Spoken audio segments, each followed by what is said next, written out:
Welcome back to another episode of the Woman of Faith podcast, the podcast dedicated to empowering women of faith to step into their purpose, embrace their calling, and fearlessly pursue the life they were created for. I am your host, Nancy Ruffin, and I am passionate about sharing inspiring stories that will uplift and equip you to elevate your skills, business, and life. I'm so excited to be back, guys. It has been a minute. I took a hiatus, a much needed break, because I am of the firm belief that if we're tired, we rest. We don't stop. We take a break. We give ourselves grace. And that's what I've been doing. I have been a super busy mama, career woman, entrepreneur, doing all of the things. I've been traveling and I've been just setting things up from my next season of coaching. My next cohort is coming up. We're also working on the next cohort of the Sisters in Faith ministry. And then, of course, like the kids are out of school. So it's like making sure that they're all set up with all of their things. So yes, your girl has been busy. But I am back. And this week I am back with a special guest.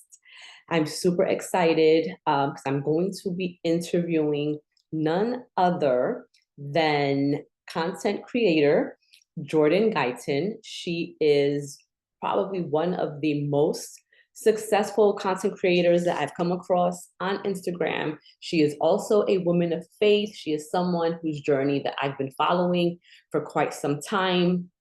And so I'm super excited to be able to sit with her and chat and just kind of get into a little bit of her head to talk about how she got started, what inspires her in her work, how she incorporates faith into her work. And I also really want to talk a little bit about her background. This is a woman who has over a decade in the entertainment industry. She has worked for The Maury Show, the infamous You Are Not the Father show. And so I really want to just get to know a little bit more about her, how she was able to kind of transition out of the entertainment space and into this content creation space. So I recommend, highly suggest, go grab a pen, paper, grab your favorite beverage, because when I return, I will be joined by Jourdan and we're going to get right into the conversation. So stay tuned.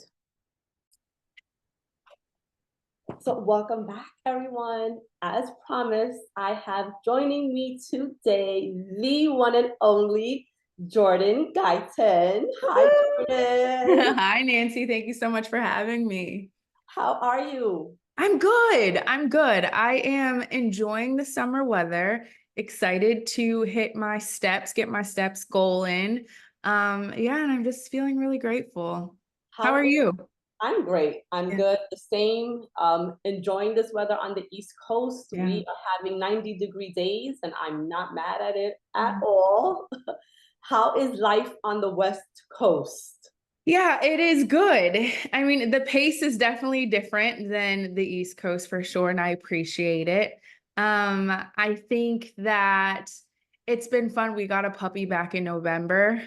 So it's been fun adjusting to puppy life. It's literally an adjustment. And I think he just loves being outside, so we get to do a lot of that.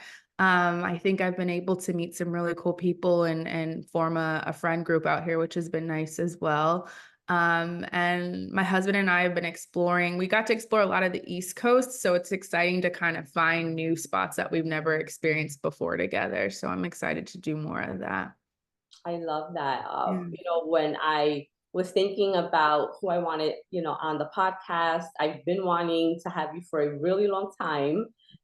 So I was very excited when you said yes. Yeah. But I think that we have some mutual connections. We do. And so I want you to talk to me a little bit about life before you moved out west. You were here in New York City. Mm-hmm. I think maybe we attended the same church. I know, I think we're like our church life is what Yeah. kind of Yeah. overlaps. Yeah. So what was your life in New York City before you decided to make the move out west? Yeah. And you're speaking of Trinity, right? Yes, Okay. yes. Yeah. Yeah. So pre-West Coast, I actually went to Trinity the first day it like they had their first church service, like the very first day. I think it was April something in 2016, I think was the That sounds first one. about right. Okay. And it was like literally the same block of where I lived. And I saw some girls outside passing out flyers and they were like, oh, there's going to be a church here. And I was like, well, God, I've been wanting to go back to church. So I went and I never left. And during that time, I was really pursuing acting, producing, and directing. I was in the entertainment field for about 15 years before starting my business. So my life at that time was a lot of auditioning. I was also a freelance casting director for some shows, and I was also developing content myself that I had co-created with a friend of mine. And I really was just in my 20s enjoying Harlem and the life, and it was great. And I really loved New York City during that time. I also met my husband during Trinity's 2-year anniversary at the pastor's like after party. So there was a party at church and then everyone went to their house after, and someone introduced us, and I thought he was cool and he thought I was cool. It was on some like friendship stuff. It wasn't like we think you should know each other. Yeah, and 2.5 years later, we got married and spent a year in Brooklyn and headed out west. And I started my business, in 2020. So it kind of was like this series or sequence of events that kind of I know was orchestrated by God. And I'm just so grateful for the path before the West Coast for sure. And it seems like, I love the kind of like the timeline Mhm, of like your life in mhm, that era, that time of your life, because you're right. It seems like God was definitely moving the pieces mhm, for you, right? Because what are the chances there's a new church opening up? It's on mhm, your block. You're mhm, walking down the street, you see the girls, you get mhm. invited, like all of these things Yeah, that a lot of times we think are just chance encounters, right, right? It's coincidence. But right. we know, as women of faith and as believers of, God, Mhm. that He orchestrates every single Everything. thing. Mhm, And I remember like seeing your engagement video or like your snippet of it like on mhm, Instagram. mhm, And I mhm. was like, how beautiful Yeah. is their love story, that they met at church, Mhm, right? And that they have now are going to create this life together. And so mhm, you guys head out west. mhm. And how is that, right? You leave the home that you know for however Yeah, many years you were yeah, here, you establish yourself here, yeah. and then you get married. Mhm, You're on this new journey yeah, now, and then you decide to make this move out west. yeah. It was a lot. It was a bit aggressive to say the least. But I feel like New York really changed post COVID, and we really just wanted a change, especially before starting a family.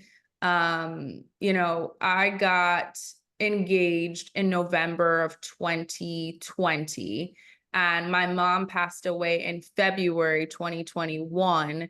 And then I got married in March of 2021. So 8 weeks later, 6 weeks later, got married. Then I moved to California. How long was that after? A year after? Because yeah, we stayed put for a year, so 12 months after.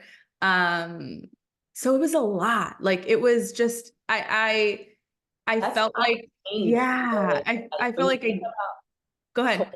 COVID was, I Mm, think, a huge huge. for everyone. Yeah. And then you get engaged, then you lose your mom, Mhm. get married. Mhm. How do you navigate through those changes, and how do you hold on to your faith Yeah. the midst of what I would say is probably the most joyful moment in your life, Yep. right? And then the saddest Yep. moment. How do Yep. you reconcile those two? I don't know. I don't know.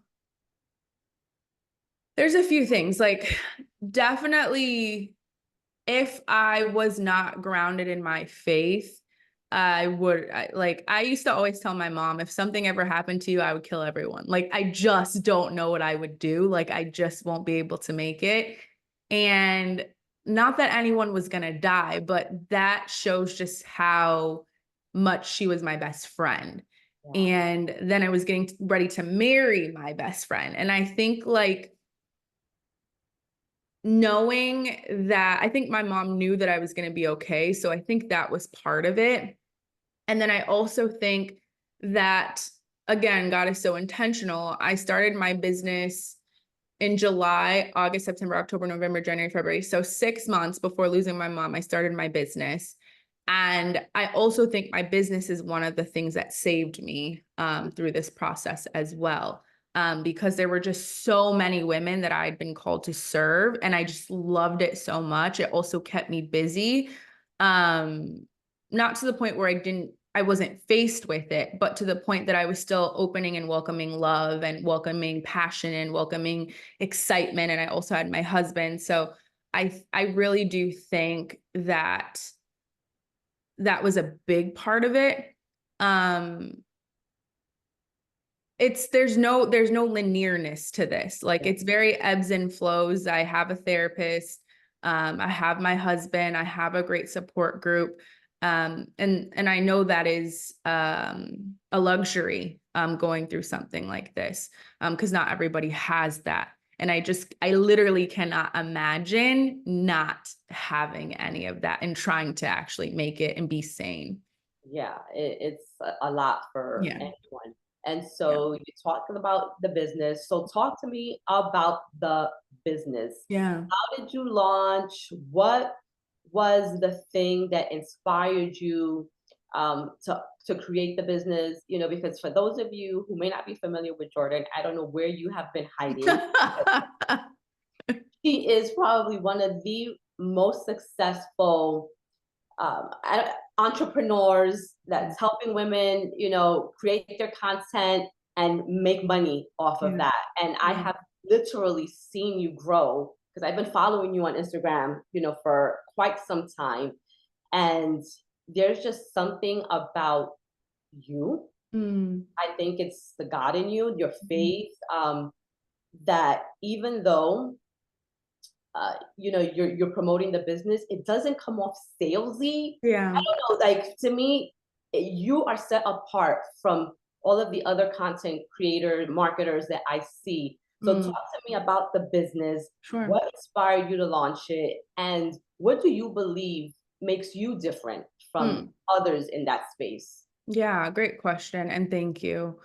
Um, what inspired me? Unemployment. I've been working. Yeah, I've been working since I was 15 years old. So COVID, production shut down, wasn't making any money. I was collecting unemployment, and I was like, there has to be a better way to utilize my skills.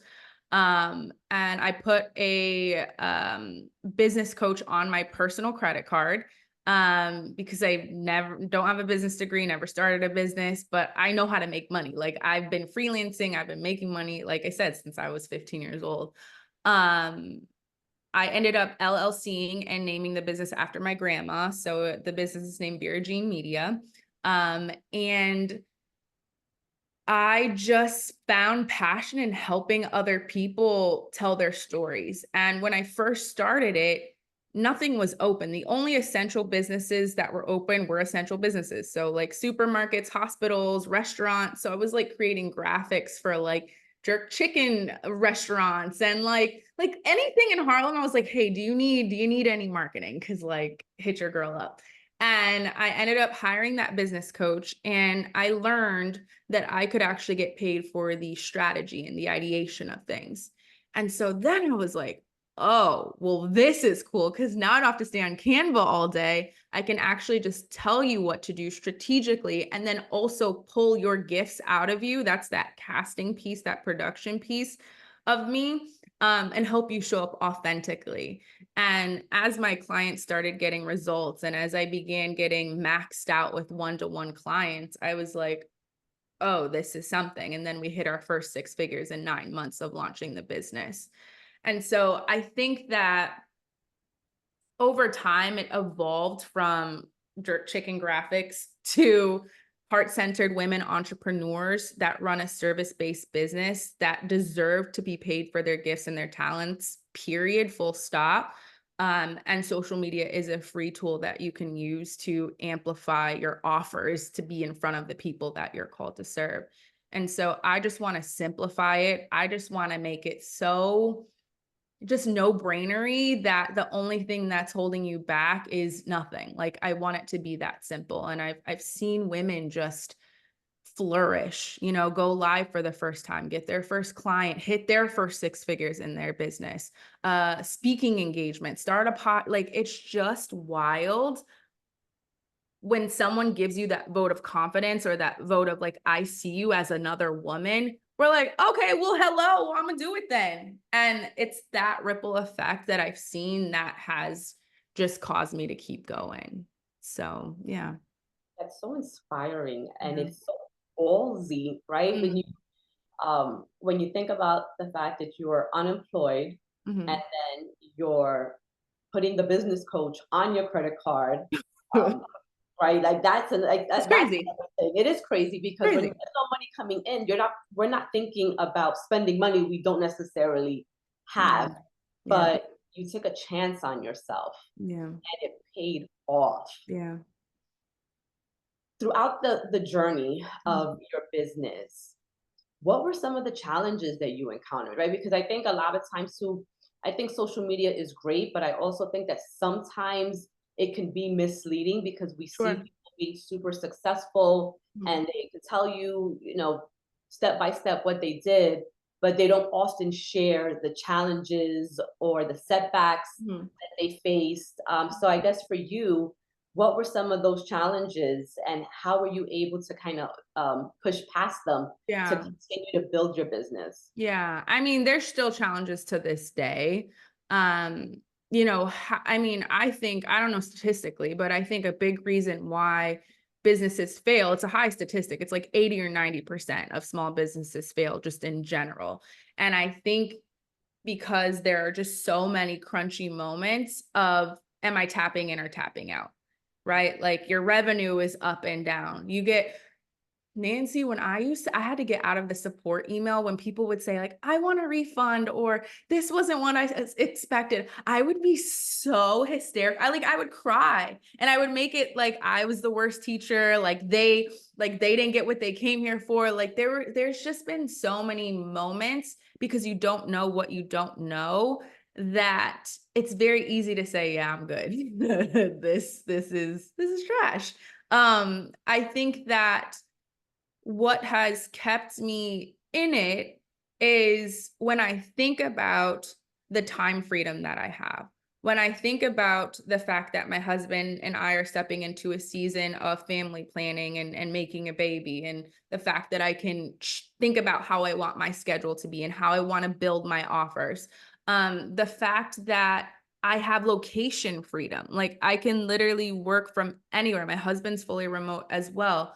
And so there's this belief that you have to have where there's no plan B, right? Like there's no, like God already said it. I know I'm going to be a million. I know I'm a millionaire. Like I already know. It's not if, it's when. And I remember hearing a sermon preached, and the pastor had said, everything that you've been promised is going to come to pass. The world just has to catch up, right? The world just has to catch up with whatever you've seen, your millions, your babies, your family, your vacations, your home, the car that you want to drive, the life that you want to live. It's all going to come to pass. The world just has to catch up, right? And it's on you to hold that and believe that, because the moment that you don't is the moment that the enemy starts to creep in and you start to feel some type of, and I feel that way. I get that sometimes, right?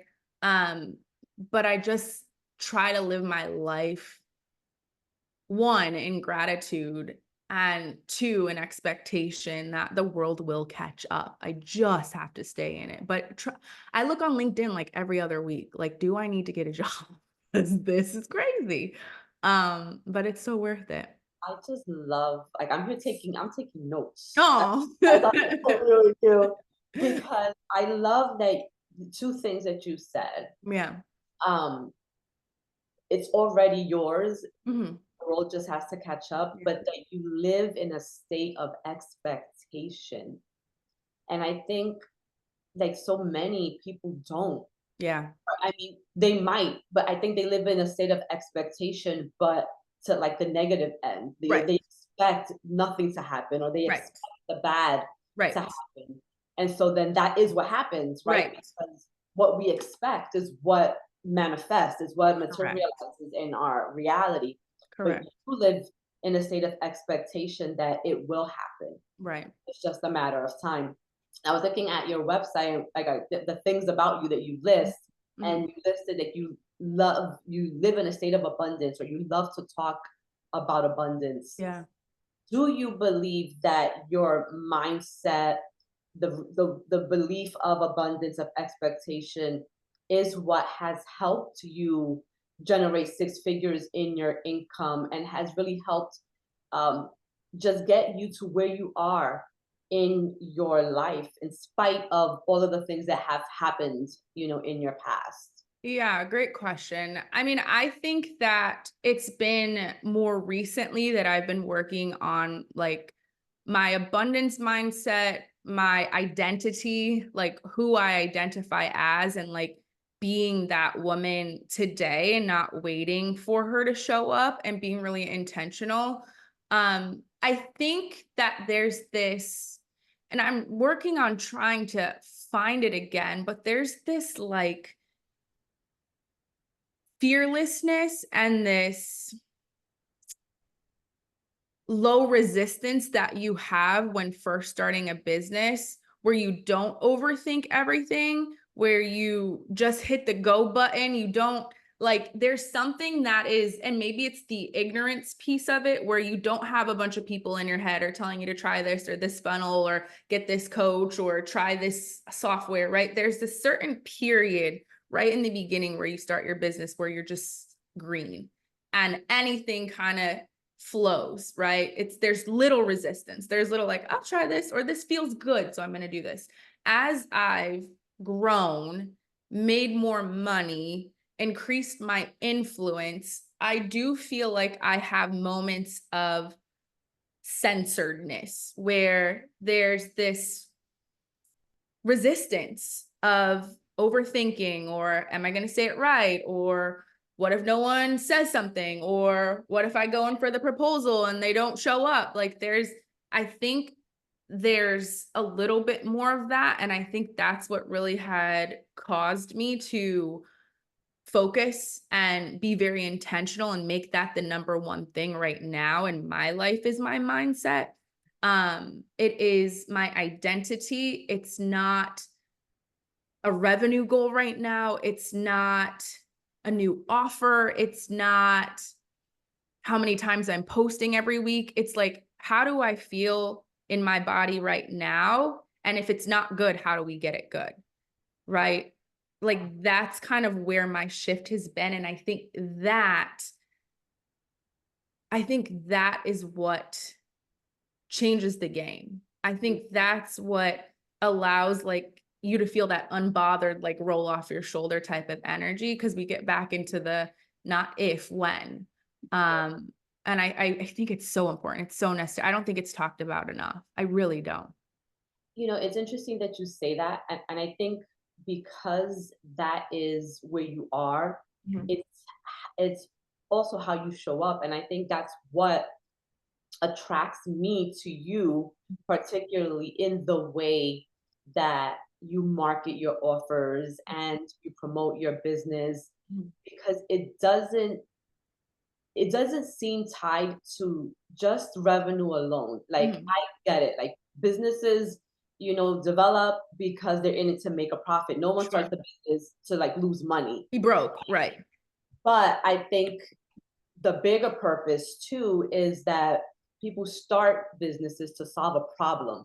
They Sure. identify the problem that someone is having, and then they provide the solution, and then that is how the business develops. And so as I'm hearing you speak, like it just seems like you are genuine in your desire to want to help women, Hmm. and the revenue, the money is like the benefit Hmm. of you stepping into the passion or the desire that you have. Agreed. Yeah. Do you, I mean, I guess, what do you believe sets your content apart from others? Because there's, Hmm. I mean, like everyone is selling something Sure. on social media, Sure. but not everyone is as successful as you are. Sure. So, what do you think has been the thing for you that has allowed you to achieve that level of success that you have? Yeah. I think part of it obviously is I'm not afraid anymore to sell. I'm not afraid to sell every single day. I'm not afraid to follow up. I'm not too busy to answer a DM. I'm not too busy to answer a question about a $47 offer. Like I meet you where you are. Um and I take pride in that. I think the other thing when it comes to my content, I really focus on the authentic side and just being myself. Like I said, there is still a little bit of resistance that I'm working through. Because when you grow so quickly, or when you're used to, I remember in 2020, 2021, my content used to go crazy, like 2 million views, 100 million views, 500 or 500,000 views. Now if we get 2,000, I'm like, okay, we shaking, right? And I think even that is like, okay, like reject what we're seeing in the 3D. How do we focus on the bigger picture? Because your goal was always speaking to the one. So if you have more than one, Jourdan, if you have more than one view, then you did what you needed to do, right? And it's hard. Like it's hard when you look at your social and you're losing followers every month or every week, right? But then you have to shift to they weren't going to buy from you anyway. They weren't supposed to be there anyway, right? So I think that what sets me apart is, again, like the intention and the authenticity, but also what I teach my women that decide to work with me is that you have to sell. Like you have to speak about your offer. The energy that you had in creating it, keep that same energy when you sell it, right? And that's when somebody's gonna buy. That's when someone's gonna say, oh, yep, I want to work with Nancy. Oh, yeah, yes, that hit. I'm ready to take the next step. Versus like, yeah, this is my offer and it's Yeah, because people, $97. people are attracted to confidence, Yeah. and they Yeah. want to work with someone who they feel is going to get them to Yeah. that same Yeah. level. I But I agree. love you said that, like the goal is always just speaking to the one, Yeah. right? And that's really it. And I love that you said that, because in a time where like everything is focused on numbers, the Mhm. algorithm, how Mhm. high your engagement is, Mhm. you can get lost Mhm. in those metrics, Yeah. um, and it causes you to like forget you only wanted to help one person. So One if person. you help one person, you're already winning. Mhm. Agreed. Agreed. So what advice would you give to an aspiring content creator looking to find their own unique voice and niche? Because you're niched also. You work specifically, I think, Mhm. with women, Mhm. right? Small businesses. Mhm. If What advice would you give to someone who is looking to do what you're doing, or not in the way that you're doing it, but doing it for their own business? Sure. Um, yeah, that's a good question. I think what's been helpful in my journey, because when you think about entrepreneurship, especially in this like popcorn, like I made $100,000 in 1 minute, it's like it's so discouraging. It can be, or it can also be something that like fuels you when it's like real and like someone's actually honest.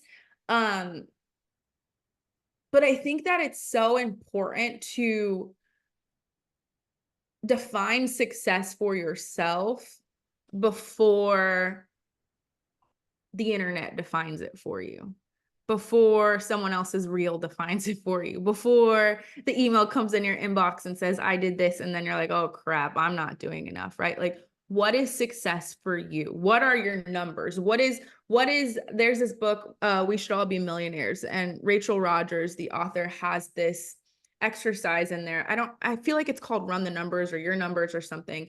And you literally write out the numbers for everything that it would cost in your dream life. So go on Zillow and find your dream house. How much is that mortgage? What's your dream car? How much is that monthly payment? Do you want a housekeeper? Do you need a nanny? How much are your groceries? How much, like literally run those numbers of your, like your highest self life, and then see what your goals are, right? Like when I did that, I'm sitting here saying, I want $1 million. I want $1 million salary. And I run my numbers and it's 250 to 300K a year. And I'm like, oh, okay, we can do that. We can get there, right? So define success for yourself before you start chasing the money goals of 30K months, of 50K months. Like really, really sit down and think about what that life looks like for you. Look at that number and then kind of work backwards from there. Yeah. Yeah, that's such great advice. Because a lot of times what happens is that people tend to define success based on other people, based on what someone has said, oh, this is successful, or they see someone else doing it. Yep. And you could achieve that same level of success based on someone else, but then when you get there, you don't feel the same satisfaction. Right. It's not really meaningful for you. So I love that you said it's important to define what success means to you, because it is subjective and Agreed. everyone has a different idea of what success means to them. Agreed. Yeah. I was thinking about, there's another book I really like called The 4 Hour Work Week. And I don't quite remember. It's so long since I read it, but I remember being stumped when he was talking about having an obscene amount of money and what you would do with that money. And I was like, wait, I don't even know. Like, what would I do with, like, why are we chasing all of, like, what actually would you do? Right. Would your family get a house? Would you put your kids to college? Like, what actually, if you had an obscene amount of money, your private jet that you think you want, like, what would you do with that money? And that was such a like reality check of like, oh crap, like what would I do? Do I really need all the shiny stuff that I'm chasing? So yeah, it's just really important to run your numbers. And I don't, and a lot of times I don't think we need all the things that we think No, that we need. I no. mean, even myself, when I think about just little wants that I have, like once I go, if I get the shoes that I want, if I get the bag that I want, like I'll be happy, like Good. in the moment, Mm-hmm. right? And then it like loses its novelty, and it'll go in the closet, and it's like it didn't bring me like the level of joy that I thought it would, because it's like fleeting moments of joy. Mm-hmm. Mm-hmm. And I think the bigger question should be, how do we find that joy that sustains us? Mm-hmm. That it's not just for like the moment, but Agreed. the internal joy that you'll feel always, no matter what. Agreed. So I love that you said that. So how Agreed. do you stay creative and inspired, Mm. right? Because we're not always inspired, No. so what is that process for you when you face some creative blocks or setbacks? How do Yeah. you navigate that? I think for me, creativity comes from disconnecting, because it's very easy to consume more than you create. And so when I feel as though like I'm in that like Pac-Man mode where I'm just like eating everything and I just haven't taken a second to like step away. I love taking time off of social media. I love just kind of working in new places, like going to a coffee shop or sitting in like a really nice hotel lobby. Um, I love watching other people's content to become I love watching my clients' content to become inspired. I think I love journaling. That's another one, and reading kind of keep me creative. Um, but I think again, like that time to disconnect and time to be with self is the only way I think that your original ideas come out. Like your original creativity is able to like start from scratch, right? Like you're literally baking from like flour, versus like having a starting point, like digesting or consuming everything else. To just take a step back and be with self and say, okay, like what feels really good to me or what doesn't? What do I want to stop doing? And I think that's been really helpful. So good. I think it's important, you said, like, to disconnect, because Yeah. I so many of us are so attached, to our phones or to being on Mhm. the internet, Mhm. and it can be addictive. Mhm. And so you have to be intentional about saying no, like, let's take this time away. So I want Agreed. to shift a little bit, into kind of a little bit about your, not your personal life, but you are a fairly new wife, and I'm always interested in chatting with new wives because I'm an old wife. I feel like I've been married forever. But like, you're still in that really exciting uh, phase, Mhm. and it's just you and your husband. And Mhm. so, what has that journey been like, for you? Just getting to share now your life, like, because we shift from this Mhm. life of being single and not having to worry about anyone and just kind of doing our own thing. And then when you become a wife, it's like, okay, compromise, Mhm. and there's conversations that have to be had, and we can't only think about ourselves anymore. So what Yeah. has that been like for you?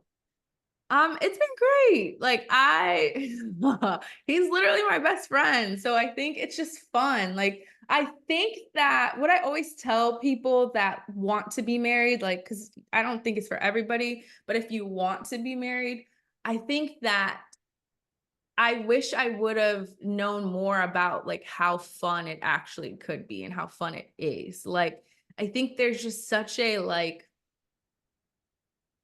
not horrible, I won't be dramatic, but I think you just didn't really know how good it could be, right? And I think like being inside of it, it's just so much fun. Um, I want to hang out with him all the time. We both work from home.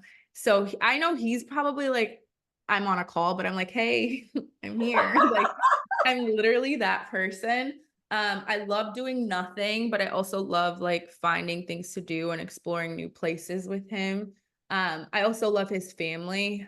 So I'm really grateful for my in-laws, just because I mean they're so amazing and hands-on and like when we were first dating and we used to fight, I would always say, "Your life's so perfect. You have the Cosby family and they're just the greatest." And like they're just such amazing humans. It's like fake. Um, but also he gets on my nerves and I don't want him in my space. And I love like when he has his little golf trips and it's just myself and I'm like, "Oh, this is amazing." So I think it can be both of those things. Um, I would I love the prefer it conversation. to be both of those things. Um, and then adding a puppy to the mix has been a whole thing, but it's so fun to Wait see till you have him. kids. Yeah, I The puppy, know. wait I till you have know. kids. But It's different. children, that is, I think that that is when you're gonna fall even more in love Wow. with your husband, when you Wow. get to experience the kind of father that he is. Because I think, like, for women, Mhm. like, the mothering just comes natural Right. because we're the ones that are carrying the baby. Like, the Right. bond between a mother and a child is immediate. Right. But like, when you see the way that your husband going to interact, like, that is just a whole other Oh, level. Like, I'm excited. it's beautiful. Oh, So I'm I'm excited. excited that you said you guys are in the family planning stage. It's We gonna be, are. it's Yeah. fun, it's exciting, Yeah. it's exhausting. I I will hear tell it. you, Jordan, you are never gonna be as exhausted as when you first become a mom. You're gonna be like, what is this? I've never Yeah. experienced this level of like exhaustion. Right. It's A so, zombie. yeah, but God in his magnificence just knew what we need. Like, we just get it. We'll get, you get through it. Even Wow. as difficult as it is, you get through it and it's the greatest blessing. Wow. What would you say have been some of the key lessons that you've learned about marriage or about and even about yourself Mhm. in marriage? Um, I mean, obviously, not obviously, but the most cliche, I think, answer is communication, but it is so true. To over communicate, um, communicate when it feels crunchy, communicate when it feels loving, like don't assume, right? Like I think that is so huge and so necessary, and to like continue to work on our communication as well. Like we did pre-engagement counseling. And then if we feel like our communication doesn't feel aligned, or we need tools to like get us out of some sort of loop that we could be in, we go back to his pastors. Like it's a no-brainer. Because I'm not the same person I was when I married him, and vice versa. Will forever continue to I can't even imagine having kids, what kind of person I'm gonna be. So I already know they'll have to be on a session for sure. So I think it's that. I think I've also learned maybe about myself that I enjoy nurturing. I enjoy, like, as much, I was talking to my friend about this. As much as I enjoy running a business, like it's great, cool, fun.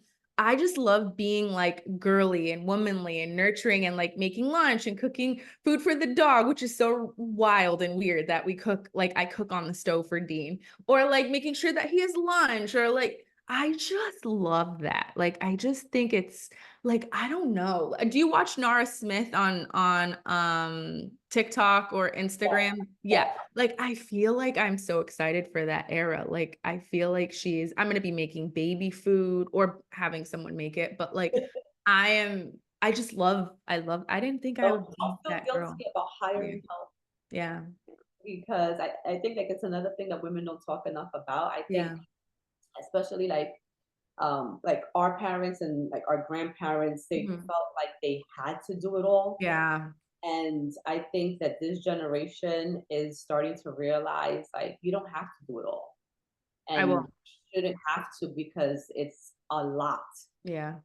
so much, especially, when you're a career woman, a businesswoman, if you're a wife and having children, like there's so many moving pieces that it's so easy to burn yourself out I believe and it. then not feel like you're sufficient enough because maybe there's something lacking in the area. And we have to be okay to give ourselves grace and say, you Right. know what, I can't do this and I need help. And it's okay to It's ask okay. Yeah. for the It's help. okay. I agree. How how have you been able to I hate the word balance because there's never like a balance, but like juggle the demands of your business, your responsibilities, at home, and Mhm. also maintaining like your outside relationships with friends because there's so much. How Yeah. have you been able to juggle those things so that you're not spreading yourself too thin, but that you're also giving each of the important parts of your life the attention? Yeah, good question. Well, a good cry every now and then, because I think it does get overwhelming and you're just, I don't know, tears, I don't know. They just do something for me. And I'm a Cancer, so I cry at just about any and everything. I laugh and I cry, I'm happy and I cry, I'm sad and I cry, I'm mad and I cry, like frustrated, cry. Crying is a default emotion for me. But I also love a calendar. Like I know that maybe that's very like in my 30s to say, but like if it's not on the calendar, it's not happening. And when I do chunk my calendar, I put my life stuff first and then my work stuff goes around it. So it's like put all your workouts on, put your marriage meeting on Sunday, put your coffee chats with your friends that you might want to have, put brunch on there if you want to do that. And then, okay, let's put up I don't know, my admin stuff. Let's put up my content creation. Let's put up like all of that is secondary. So I really try to put everything on the calendar that matters to me first and then schedule around that. And then I think it's really important. I have to do a audit of where I'm at right now, but what's important to you in this season, right? So I don't really think you can do everything. Like, I don't think you can do like, I don't know. This is just me. I can't do like go balls to the wall for friends, balls to the wall for networking, balls to the wall for hobbies. Like, I just feel like, where am I in my life right now? And I think I'm kind of coming out of the like outsideness. I think Yeah. I'm coming into like the by yourself time. Like, I'm looking at retreats in Arizona to be by myself. Like, I think that's where my body health, like as I prepare for pregnancy, I think that's where like my focus is right now. But I've also had seasons of hanging out with friends every single weekend, or finding new things to do in the city, or I don't know, a study. Oh, personal development. I was down that rabbit hole for a very long time of like reading book after book or course after course. So like, what season are you in? I think is really important to audit and know that like maybe friends get 10% right now, right? And maybe your body health, going to the gym, laying in the sun gets a good 50%. Like, really audit and focus on what's important first. And then anything that's not that, put boundaries around it, and honor them. I love that. I love Yeah. the chunking your calendar Yeah. and putting the things that are most important to you first, and then the work gets scheduled Yeah. that, and also auditing where you are. I think that Yeah. that's really key, because you're right. I think that in different phases of our lives, we are paying more attention to different things. Mhm. And I think also the older that we get, we start to prioritize, kind of like you said, like our health starts to Mhm. become more top Yep. of the mind. And so we're not going to be, brunching every single weekend with the friends. Drinking every day, like, Right. I can't do So it. yeah, that ship has sailed for me a long time ago, and now all I want is sleep. Like I just want Same, same. I love sleeping. One glass of wine, I'm foggy the next day. Like, it's just, I'm Yeah, just I in tell a my different husband all the time, season. he's like, "Oh, do you want to drink a glass of wine?" I'm like, "Okay, I can drink a glass of wine, but just know once I'm done, I'm gonna go to Tomorrow. sleep. This is Tomorrow. gonna put me to sleep like a Same. baby." Same. So, Same. uh, but Jourdan, thank you so much for joining me. This was such a great conversation. Yeah. And for those of you tuning in, I hope that you picked up such great tips and gems that she shared. Successful, super, just committed to her work, and yet she had the time to sit here with me and chat. So thank you, Jourdan. How can my audience find you, connect with you? If you need help with your own content and building your small business, Yeah. Jourdan is the girl. How can they reach you? Yeah, so I think that there's two ways. So you can follow me on Instagram. So that's at Jourdan Guyton, JOURDANGUYTON. And then, like I said, I do have a membership program for heart-centered women entrepreneurs, particularly that run a service-based business, who want to use social media to increase their impact, their income, and their influence. And so if you're interested in that, it's called the Courageous Content Academy, and it is linked on my Instagram. You can feel free to DM me with any questions too. And Jourdan also hosts her own podcast, Mm. Building Unapologetically, right? Yes, yes, that And is correct. so connect with her. She offers great tips on that too. A lot of freebies, Oh right? yeah, everywhere, If, everywhere. if you're not ready yet to invest, or you need to save up your money, but she's worth the investment. Yeah. And like she said earlier, you don't know what you don't know. Sometimes you need the coach to help you and guide you. And for some Agreed. of you, you might have to put it on your credit card like she did with her business coach. Oh And look no, at this my membership is a no-brainer. I'm telling you, it's a no-brainer price. I promise. It used to be, Nancy, it used to be a nice little penny. yeah. But now that I'm in this season of baby planning, I'm really being intentional about how much energy I'm able to exert. And that's why we did move to that membership model, and our women are still crushing it, crushing it. Well, I believe it. Thank Jourdan, you. thank you so much. I wish you nothing but continued success. I can't wait to hear the baby announcement whenever it comes. And just continue to shine your light because you are such a bright star. Thank you. Thank you for having me. Thank you for joining. Bye, guys. Till next Bye. time. I absolutely love Jourdan. So grateful that she sat down for this chat. I'm grateful to you all for tuning in like you do every weekend.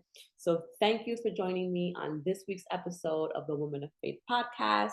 Until our next episode, may your faith fuel your passion and your courage open doors of limitless possibilities.